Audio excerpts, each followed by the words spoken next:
Growing up, youth team days, definitely John Brown, Bomber. Good shout. You know, you knew exactly what he was thinking. He would tell you it straight, which for me is probably these days, you know, coaches need to watch what they're saying to players these days. There's certain things that you can't say or you'll get sacked and what have you. But back then it was a free for all. You could say what you want. I remember kettles and all that getting launched like across the dressing room, bottles getting smashed off the wall, like people having people with the neck up against the wall and that. Like you can't do that these days. But I would say Bomber definitely had the biggest influence in my career. But in terms of when I then got to first team football, Brian McDermott at Leeds for sure.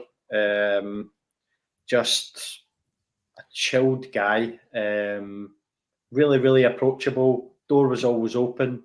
All the players loved him. And I think the best thing about when you worked under Brian, I don't know if you've heard of a guy called Nigel Gibbs. I think he's in is he in at Tottenham now, or he was in at Watford as well? Well, he was the assistant manager, so Brian didn't do the coaching.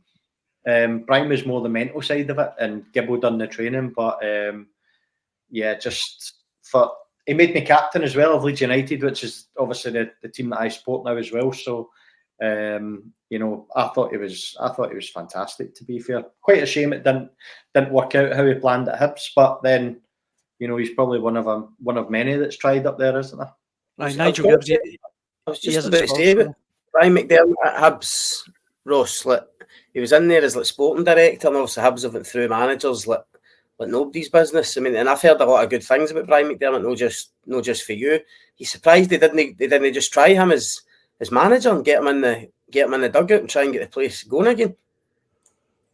Yeah, well, I think probably he might have been ideal for like a sort of interim thing when they get rid of a manager, you know, having to go in and steady the ship. I think probably he was out of management probably too long. I think he went back to scouting or whatever it was at Arsenal and stuff. So I think he was probably out the game a little bit too long. But I think when you've got someone like that in the building, even if it was David Gray taking over as manager, why not have Brian go downstairs and work alongside him and you know give David Gray a little nuggets and stuff like that.